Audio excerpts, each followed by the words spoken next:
부활주일부터 이어진 설교입니다. 주님께서 십자가를 지시고 돌아가셨지만 3일 만에 다시 살아나셔서 부활하신 것은 주님께서 십자가의 길이라고 하는 아주 특별한 길을 걸으셨기 때문이다. 그런 말씀을 여러분에게 드렸습니다. 여러분들도 한번 이 시간에 여러분들이 지금까지 살아온 삶에 대해서 깊이 한번 생각을 해 보시면 좋을 것 같습니다. 어떻습니까? 여러분이 지금까지 살아오신 삶이 십자가의 삶이었습니까? 아니면 나 자신의 성공과 성취를 위해서 달려온 삶이었습니까? 내가 무엇을 위해서 사느냐라고 하는 것은 굉장히 중요합니다. 우리 사랑이하고 슬기는 엄마 아빠가 또 할머니 할아버지가 슬기가 잘 자라서 건강하게 잘 자라서 공부를 잘해서 이 다음에 어쨌든 이 어려운 세상을 이 힘겨운 세상을 잘 이겨내고 행복하게 살아가기를 바라는 그런 마음이 마음의 전부라고 얘기할 수 있겠죠. 근데 그 속에 꼭 한 가지 빼놓고 가져야 되는 것은 우리 하나님께서 이 아이들을 지켜주시고 이끌어 주셔서 하나님의 사람으로서 하나님이 기뻐하시는 사람으로서 하나님의 영광을 드러내는 그런 아이가 되기를 바랍니다 하는 그런 목표를 가져야 되는 거죠. 마찬가지로 우리가 어렸을 때부터 자랄 때 우리 어머니 아버지가 혹은 내가 다니는 교회에서 목사님을 통해서 너는 앞으로 이런 사람이 돼야 된다라고 하는 이런 이야기를 우리가 듣고 자라야 되는 겁니다. 너 이놈아 공부 잘해야 된다. 너 시집장가 잘 가야 된다. 너 잘 되라고 하는 얘기다. 이런 얘기도 듣고 자라고 또 어떤 경우는 넌 예수님처럼 아주 훌륭한 삶을 살아야 된다. 십자가의 길을 가야 된다. 너만 잘 살자고 해서는 안 된다. 함께 사는 사람이 모두가 다 행복한 세상을 위해서 살아야 된다. 그런 얘기를 듣고 자란 사람들도 있을 겁니다.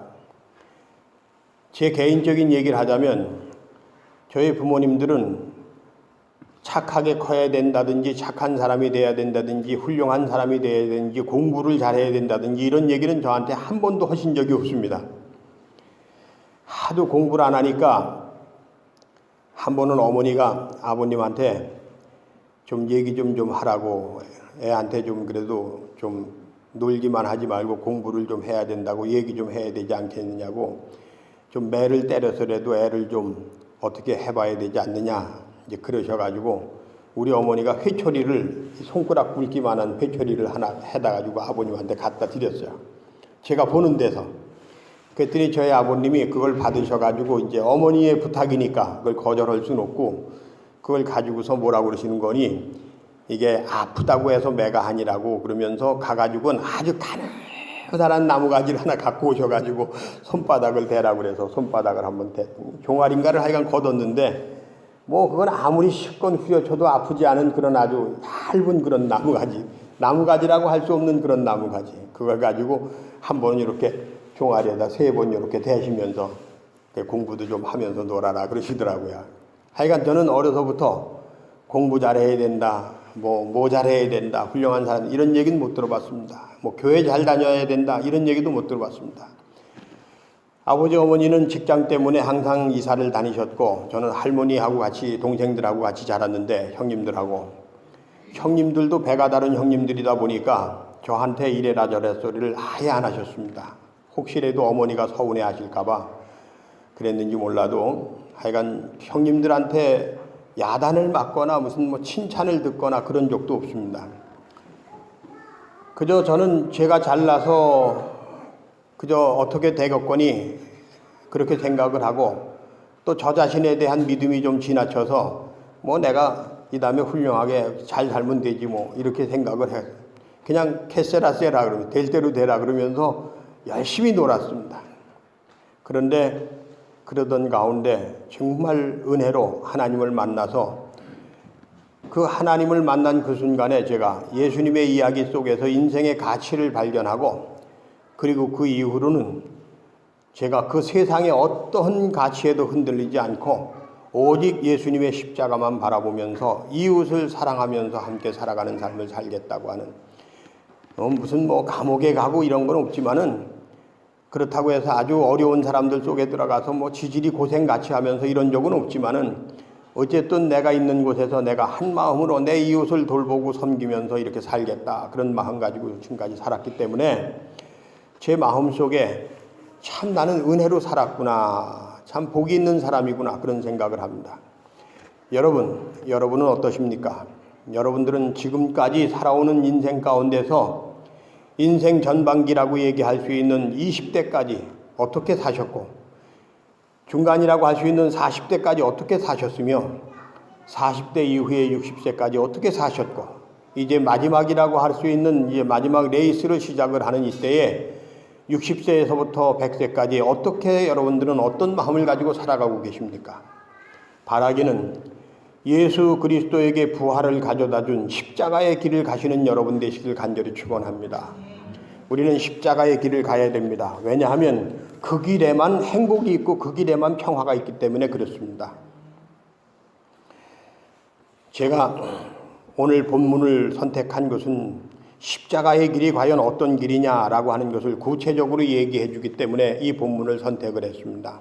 본문을 한번 보시도록 하시겠습니다. 42절에 누구든지 나를 믿는 이 작은 자들 중 하나라도 실족하게 하면 차라리 연자 맷돌이 그 목을 매어 바다에 던지는 것이 나으니라 그랬습니다. 큰 자가 아닙니다. 작은 자를 위하여라는 말입니다. 그저께 저희 교회는 2년 뒤에 국회의원에 출마를 하려고 준비하고 있는 분이 찾아오셨습니다. 지인의 소개로 해서 저하고 이제 몇 번 통화도 하고, 그리고 그분이 주최하는 세미나에도 참석을 하고, 그러면서 간접적인 교류는 계속 맺었는데 처음 만났습니다. 근데 제가 저희 집사람한테 부탁을 해서 꽃차를 좀 선물을 했으면 좋겠다, 그렇게 이제 얘기를 해가지고서 준비를 했는데, 막상 그분이 들어와서 함께 얘기하는데 운전을 해주시는 분도 같이 들어오셨어요. 선물은 하나밖에 없고, 이거를 이 사람을 줘야 되나 이 사람을 줘야 되나 참 난감하더라고요. 그런 겁니다. 인생을 살아가면서 우리는 큰 사람의 뒤를 쫓아가고 큰 사람을 섬기고 큰 사람에게 잘 보이고 큰 사람에게 칭찬받는 사람이 될 거냐, 아니면 인생을 사는 동안에 작은 사람에게 관심을 가지고 작은 사람에게 칭찬을 받고 작은 사람에게 인정을 받고 작은 사람에게 사랑을 받는 사람이 될 거냐라고 하는 문제입니다. 저는 지난 겨울인가요? 문종순 권사님한테 어려운 부탁을 하나 했습니다. 권사님, 저는 시를 잘 모르지만 정말 지금까지 태어나서 세상에서 여러 사람들이 쓴 시를 봤지만 변복순 권사님 시가 저는 아주 가슴에 와서 닿고 너무 좋으니 이 시를 많은 사람이 보고 뭔가 느낄 수 있고 감동을 받을 수 있도록 그렇게 해주기 위해서 이번에 우리가 이 기념동산 중공예배를 드릴 때 교회 한편에다가 우리 교인들이 그린 그림도 전시하고 이런저런 것들을 좀 전시하는데, 그때에 여기서 몇 개라도 우리 병권사님 시를 그림으로 해서 시화를 만들어가지고 좀 전시를 했으면 좋겠습니다. 좀 도와주십시오 그랬어요.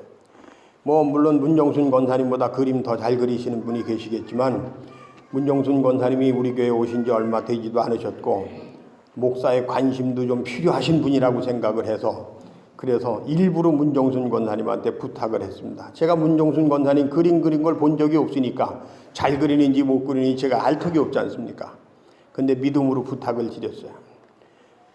그 부탁을 받으시고 얼마나 진지하게 고민하시고 얼마나 진심으로 열심히 작업을 하셨는지 한 도주 전에 그 시화를 이제 다 하나씩 다 써가지고 이 전지에다가 그림을 그려서 그 시에 맞는 내용의 그림을 그려서 그걸 저한테 갖다 주셨어요. 제가 그걸 보고 또 보고 또 보면서 야, 정말 참 이렇게 우리 교회에 교인들이 이렇게 재주가 많구나, 이렇게 능력이 많구나, 이렇게 하나님이 성령으로 역사하시는구나, 너무 감사하다. 정작 변복순 권사님한테는 보여드리지 않고 있다가 어저께 보여드렸습니다. 그러면서 이 시하고 이 그림이 어떻게 맞는지, 어떤 뜻으로 이렇게 그림을 그렸는지 얘기하면서 야, 정말 고민을 많이 하셨구나, 이제 이러면서 이제 얘기를 나눴습니다. 그러는 과정 속에서 우리 변 권사님이 하신 말씀이 또 한 번 저한테 울컥하게 만들었습니다. 목사님의 작은 관심이 이렇게 참 큰 기쁨으로 다가오네요 라고 하는 그런 내용의 이야기입니다. 여러분, 우리가 세상을 살아가면서 한 사람 한 사람 우리 곁을 지치고 지나가는 모든 사람들에게 우리가 어떻게 관심을 갖느냐 하는 건 굉장히 중요합니다. 그래서 오늘 이 시간을 빌어서 여러분들에게 다시 한번 말씀을 드립니다. 여기 작은 자들 중에 하나라도 실족해 하면이라고 하는 말은 작은 자에게 쌍욕을 하지 말라는 말이 아니라 작은 사람일수록 더 깊은 관심을 가지고 섬기고 돌보라는 이야기입니다. 어려운 사람일수록 더 깊이 관심을 가지고 섬기라는 이야기입니다. 여러분, 우리가 함께 살아갈 때 지난 한 주간 동안 여러분들이 살면서 집에 젓가락이 누구네 집에 몇 개가 있는지도 다 알지 않습니까? 그게 농촌의 특징이지 않습니까? 그런 삶 속에서 우리가 요쯤 되면 누구네 집이 뭘 하겠구나, 요쯤 되면 누구네 집에 어떤 일이 있겠구나, 요쯤 되면 누구네 집에 이걸 좀 가서 도와줘야 되겠구나, 가서 그래도 말 한마디라도 좀 내가 좀 도움을 좀 줘야 되겠구나, 이런 생각들을 하면서 살아가는 것이 십자가의 길을 가는 겁니다. 이걸 얘기해 주고 있는 겁니다.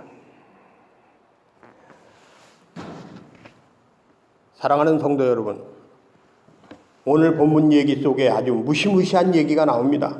43절부터 나오는 이야기인데, 만일 내 손이 너를 범죄하게 하거든 찍어버리라. 장애인으로 영생에 들어가는 것이 두 손을 가지고 지옥 곧 꺼지지 않는 불에 들어가는 것보다 나으니라 그랬습니다. 지옥이라고 하는 것은 구더기도 죽지 않고 불도 꺼지지 않고 사람마다 불러서 소금치듯 하는 곳이다, 그런 말이 나옵니다. 이렇게 섬뜩한 말을 우리에게 서슴없이 던지면서까지도 너희들이 작은 자에게 관심을 가지고 작은 자를 섬기고 작은 자를 돌보는 사람이 되라고 하는 것, 이것이 바로 십자가의 길을 가는 것이 아닙니까? 여러분, 저는 지난 주중에 제 인생에서 상상도 할 수 없는 아주 특별한 경험을 했습니다. 강대병원에 있는 이복운 선생님하고 장동춘 전도사님은 이제 문병을 갔습니다. 갔는데 마침 그 병실에는 손희옥 집사님하고 같이 가평에서 신앙생활하던 권사님 한 분이 계셨고, 이복운 씨를 간병하는 간병인이 계셨는데, 이 간병인이 저를 보고서 그렇게 칭찬을 해주고 감사해주고 그리고서 친절하게 해주시고 그렇게 하시는데 자기 속 얘기를 다 하시는 거예요. 그러면서 하시는 말씀이, 내가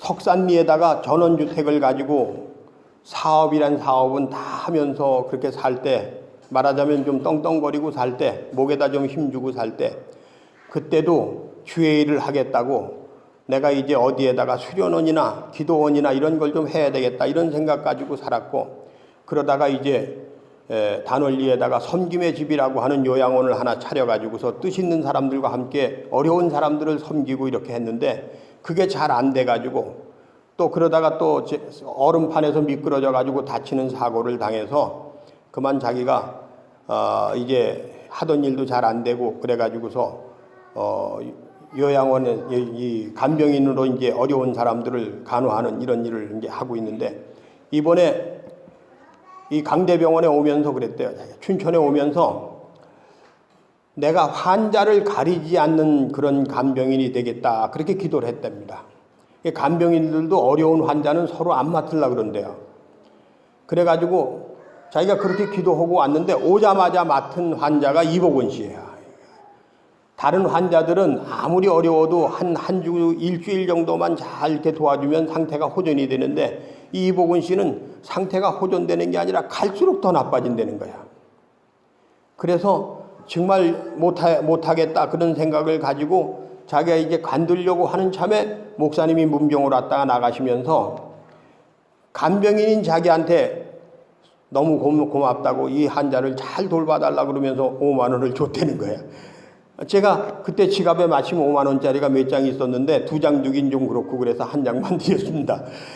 그런데 봉투에다 넣어서 드리질 못해서 그게 늘 마음에 좀 꺼림칙한데 어쨌든 봉투가 없으니까 제가 준비해 온 게 아니고 그냥 와서 이렇게 보니까 상황이 이래서 제가 너무 어렵고 힘드실 것 같아서 이것만이라도 좀 드리니까 잘 좀 환자를 돌봐달라 그랬더니 그 얘기를 하시면서 하는 말이 이건 세상에 이런 일이 나올 일이라고. 자기가 간병인 20년 했는데 하다 목사님한테 돈 받아보긴 생전 처음이라고. 이제 김영란법에 걸리는지 모르겠습니다만은 하여간 그러면서 그렇게 자기가 그 순간에 간두려고 하던 마음을 고쳐먹고 이 환자를 내가 잘 돌봐줘야 되겠다 그래서 돌봐주고 있다. 그날도 우리 그 장복순 권사님이 이제 그 요양원으로 이복원 씨로 옮기는 절차를 받고 이러는데 그걸 자기 일처럼 뛰어다니면서 도와주고 그랬어요. 그런데 그 같은 병실에서 손희옥 집사님의 그 가평에서 순복음교회 같이 다녔던 권사님이 저를 보고 하시는 말씀이 저는 한 주간 동안 내내 목사님을 뵙는 게 최고의 소원이었는데 목사님을 이렇게 뵙게 돼서 정말 고맙다 그러면서 아주 그렇게 반가워하는 거예요. 그러면서 하는 말이 손희옥 집사가 목사님을 그렇게 칭찬을 하더래요. 그래서 제가 그렇게 얘기하는데 뭐라고 얘기하겠습니까? 그래서 손희옥 집사가 정말 성질은 좀 깐깐하고 좀 까장맞고 하긴 한데 정말 그렇게 정직하고 그렇게 훌륭한 사람이 없다고. 나는 그런 집사님을 만나서 교회 안에서 같이 목회를 하고 섬기니까 나 행복한 목사라고 그랬더니 정말 그렇다고. 손희옥 집사 같은 사람은 찾아볼 수가 없다고 이러면서 이제 얘기를 하는데 자기네 교회 목사님이 영성이 굉장히 강하답니다. 그래가지고 기도하고 전도하고 선교하고 봉사하고 열심히 하는데 교인들이 그걸 따라가려고 아주 열심히 하는데 전도도 안 되고 부흥도 안 되고 그런다는 거예요. 그러면서 하는 말이 손희옥 집사한테 목사님 말씀을 들으니까 정말 목회자가 이렇게 하면 교회가 정말 부흥도 되고 전도도 되겠구나. 이런 목사님을 내가 꼭 만나봐야 되겠다. 그런 생각을 가지고 자기 남편이 퇴원할 때까지 목사님이 한 번 더 오셔야 되는데 그리고 기도했다는 겁니다. 여러분 살면서 이런 얘기를 들어본다고 하는 건 이건 축복입니까? 아니면 저주입니까? 사실은 그렇지 못하다고 할지라도 참 그런 얘기를 듣는다는 자체가 부끄럽고 쑥스러운 일이긴 하지만 어쨌든 저는 제 인생을 살아오면서 지금까지 가장 기억에 남을 만한 한 주간을 지냈다고 생각을 합니다. 여러분, 바라기는 지금부터라도 저와 여러분은 예수 그리스도께서 살으셨던 그 십자가의 길을 가는 세리와 죄인의 친구가 되어주는 작은 자에게 가심을 가져주는, 그래서 여러분들이 한 주간 동안 살면서 그저 내가 좋아하는 친구네 집, 내가 좋아하는 사람만 찾아다니지 말고 시간을 좀 내가지고 정말 새로운 사람, 어려운 사람, 힘든 사람, 작은 사람, 아이들에게 관심을 가져주고 섬기고 돌보고 사랑을 나눠줄 수 있는 그런 여러분 되시길 간절히 축원합니다. 그게 바로 우리 주님께서 부활의 영광의 주인공이 되신 길이라 그런 얘기입니다.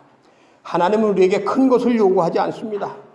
광화문에 나가서 촛불을 들거나 태극기를 들기를 원하시는 것이 아니라 우리의 삶 속에서, 우리의 현실 속에서 정말 상대방과 내가 함께 소통할 수 있는 삶, 평화를 누릴 수 있는 삶, 화평할 수 있는 삶, 친해질 수 있는 삶, 가까워질 수 있는 삶을 살기를 원하시는 거 아니겠습니까?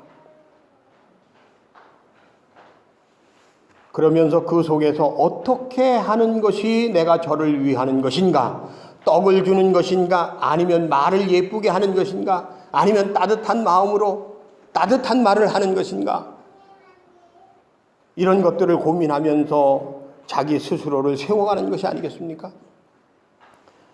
2015년에 우리는 2018년 한석교회 설립 100주년을 맞이할 때에 우리가 나를 세우고 이웃을 세워주는 그런 교회가 되는 그런 기념 행사를 하자 그랬습니다.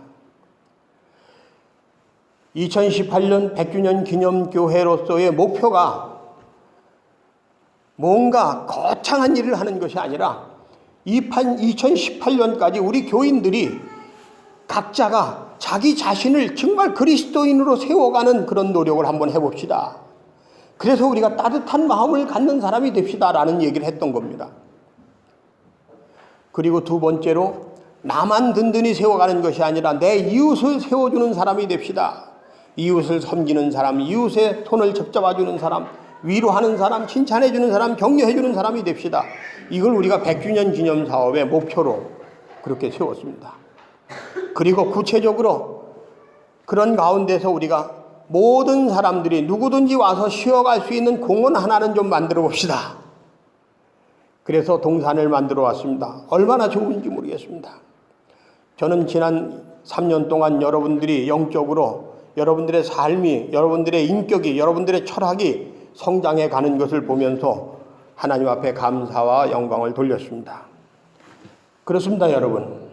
교회가 더 아름다워지고 교회가 더 든든히 세워지는 것도 중요하지만 교회에 다니는 사람들이 진짜 하나님의 영광이 되고 그리스도인의 편지가 되고 그리스도인의 향기가 되는 것이 더 중요하지 않겠습니까? 그리고 그런 가운데서 우리가 땀을 흘려가면서 마련한 이 동산을 바라볼 때 이 동산이 누구든지 와서 얼마나 기뻐하고 즐거워하고 행복해하는지 몰라요.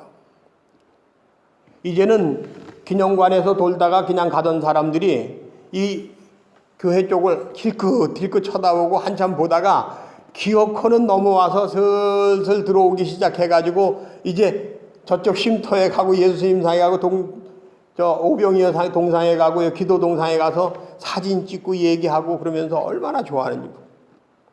누구든지 쉬어갈 수 있는 곳. 쉼을 통해서 자신을 되살려갈 수 있는 곳이 될 수 있다면 얼마나 좋겠습니까?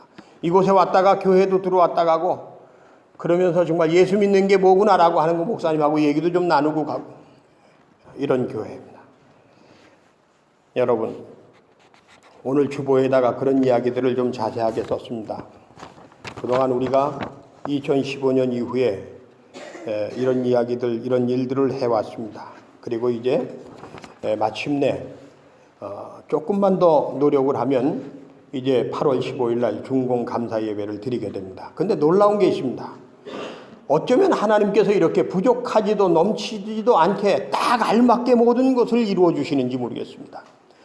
우리가 중공 감사 예배를 언제 드릴까 고민할 때 청장년회에서 2018년 동부연회 청장년회 백두대간 그 통일 기도회를 한석교회에서 하겠습니다. 어떻게 장소를 좀 빌려주십시오. 그리고 왔어요.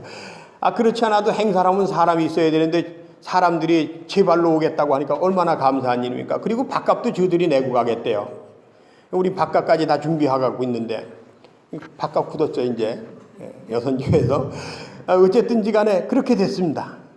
그런데 며칠 전에는 서울에 있는 어떤 교회인데 아주 유명한 교회입니다. 하영조 목사님이 세우시고 담임을 하셨던 게 그 연예인 교회 맞죠? 연예인 교회가 하영조 목사님이 연예인 교회 맞죠? 온누리입니까? 연예인 교회. 이 교회가 이제 예능인 교회로 이름을 바꿨는데 예능인 교회의 성가대원들이 여름에 수련회를 이 근처에 있는 어떤 펜션에 와서 하고 갈 때 여기에 와서 자기네들이 30분 동안 100주년 기념 음악회를 해주겠다는 거예요. 남궁옥 선생님 노래 악보를 제가 보내주기로 했습니다. 그 주의자가 서울 예고인가요? 그 예고의 선생님이신데 피아니스트입니다. 그 성가대원 중에는 우리가 잘 아는 연예인도 있습니다. 그리고 그 교회 부목사가 이재룡 집사님이라고 그러는데, 이재룡 목사님이라고 그러는데, 이재룡 목사님도 연예인인 걸로 제가 알고 있는데, 그분도 같이 오시겠다 그랬어요. 우리가 100주년 기념 중공 예배를 드리면서 동시에 11시 40분까지 예식을 맞춰주면 12시 반까지 이 예배당 안에서 작은 음악회를 자기들이 30분 동안 해주겠다 그래요. 그러면서 하는 말이, 우리 성가대가 보통 성가대가 아니라서 여기도 초청을 받아갖고 저기도 초청을 받아가서 초청받아가서 이런 대접을 받았고 저런 대접을 받았는데 이 한석교회에 와서는 모든 걸 다 무료로 해주겠습니다. 그런 얘기를 하는 거예요. 야, 이게 뭐 이렇게 모든 것이 엮여져 가는구나. 너무 감사하구나. 그런 생각을. 물론 저도 우리 교회 성가대가 그날 좀 이렇게 특별 출연을 했으면 좋겠지만, 글쎄 그렇게 하면 저분들의 목소리가 나올지 안 나올지 그게 걱정이 돼서 아직 결단을 못 내리고 있습니다. 분발하시기 바랍니다. 여러분 분발하도록 박수 한번 해주시기 바라겠습니다. 어쨌든 그런 겁니다. 지나가다가 들린 교회지만 이 시골에 있는 작은 교회가 이런 큰 행사를 하는데 우리가 이거 좀 도와줘야 되겠다 하는 게 우리에게 얼마나 큰 힘이 되고 즐거움이 되고 행복이 됩니까? 그런 겁니다, 여러분. 소통이라고 하는 것은 섬김으로부터 시작되는 것입니다. 교만이라고 하는 것을 통해서 소통이 시작되지 않습니다. 부정적인 생각을 가지고 소통이 시작되질 않습니다. 항상 긍정적인 생각을 가지고 어떤 어려움 속에서도 희망을 노래할 때 소통이 시작이 됩니다. 그리고 작은 자를 섬기고 돌볼 때, 따뜻한 마음을 가지고 대할 때 소통이 시작이 됩니다. 이 소통이라고 하는 것은 나를 살릴 뿐만 아니라 상대방을 살리는 일이기도 합니다. 우리가 인생에 대해서 성취와 성공에 대한 얘기를 많이 하는데 여러분 따라서 합시다. 성취와 성공은 소통에서부터 시작된다. 그런데 문제는 누구와 소통하느냐의 문제입니다. 명박이와 소통을 하면 그 사람이 소통을 통해서 성취와 성공의 길로 인도해 줍니다. 그럼 그 길이 좋은 길인지 나쁜 길인지는 여러분들이 판단할 일입니다. 예수 그리스도와 소통하는 사람은 예수 그리스도께서 인도해 주시는 길을 통해서 성취와 성공이 있는 것입니다. 그러나 예수님을 믿는다고 하면서도 끊임없이 예수님 앞에 나가서 하나님 앞에 나가서 자기 위해서만 기도하는 사람에게는 예수님과의 소통이 아니라 자기의 욕심과의 소통이 있을 뿐입니다. 그러므로 우리는 기도할 때 주님이 우리에게 가르쳐 주신 기도를 해야 되는 겁니다. 하나님의 영광을 위해서, 하나님의 이름을 욕되지 않게 하기 위해서, 그리고 나와 함께 살아가는 모든 사람들을 용서하는 마음을 가지고 평화를 이루어가는 사람이 되겠다고 하는 기도를 드릴 때 우리에게는 비로소 부활의 영광에 참여하는 은혜가 주어지는 겁니다. 여러분, 마지막 이야기입니다. 오늘 이 본문 말씀 앞에 나오는 이야기하고 뒤에 나오는 이야기를 꼭 놓치지 않고 읽어야 됩니다. 집에 가서 다시 한번 여러분이 읽어보시기를 바랍니다. 당신께서 십자가를 지실 것을 제자들에게 얘기해 주시면서 하신 말씀입니다. 36절에 있는 말씀입니다. 누구든지 첫째가 되고자 하면 뭇사람의 끝이 되며 뭇사람을 섬기는 자가 되어야 하리라. 그러면서 섬기는 자가 되지 아니하면 지옥불에 떨어진다는 얘기를 하고 있는 겁니다. 그래서 요 앞에 있는 얘기, 십자가를 지고 가시는 예수님께서 섬기는 자가 되라고 얘기하시는 것은 그것이 곧 부활의 길, 영광에 참여하는 길이라고 하는 것 때문이에요. 그래서 이 앞절에 있는 이야기와 오늘의 본문을 연결해서 볼 때에 이 이야기 때문에 이 이야기를 하고 있는 거구나 라고 하는 걸 깨닫게 되는 겁니다. 그리고 그 다음에 이야기로 넘어갑니다. 놀랍게도 10장 1절부터 나오는 얘기는 이혼에 대한 얘기가 나옵니다. 하나님께서 하나가 되게 하셨으니 나누어서는 안 된다. 절대로 이혼해서는 안 된다. 그러니까 여러분 생각할 때는 이혼하면 안 돼, 이혼하면 안 돼, 맞아 죽더라도 함께 살아야 돼 이렇게 생각할지 모릅니다. 천만의 말씀입니다. 이 본문은 그런 얘기가 아닙니다. 이 이야기는 작은 자를 섬기는 심정을 가지고 아내를 사랑해야 된다는 얘기를 하고 있는 겁니다. 아내 사랑이 이렇게 소중한 겁니다. 여자를 사랑하는 게 이렇게 중요한 겁니다. 힘없는 사람을 돌보는 것이 이렇게 중요한 겁니다. 그 얘기를 하고 있는 겁니다. 이혼하지 말라는 얘기 아니라 버리지 말라는 얘기를 하고 있는 겁니다. 여기 본문에 그렇게 나왔습니다. 하나님께서 너에게 준 여자를 네가 버리면 안 된다, 그런 얘기입니다. 잘못 이해하면 안 되는 겁니다. 여러분, 우리 주변에는 노인도 있고 여자도 있고 어린아이도 있습니다. 힘 있는 자가 힘 없는 자를 돌보고 섬기지 않으면 안 된다는 이야기입니다. 이것이 우리가 하나님의 나라에 함께 참여하는 유일한 길이고 지름길입니다. 여러분 모두에게 십자가의 길을 가는 귀한 역사가 있기를 간절히 축원합니다.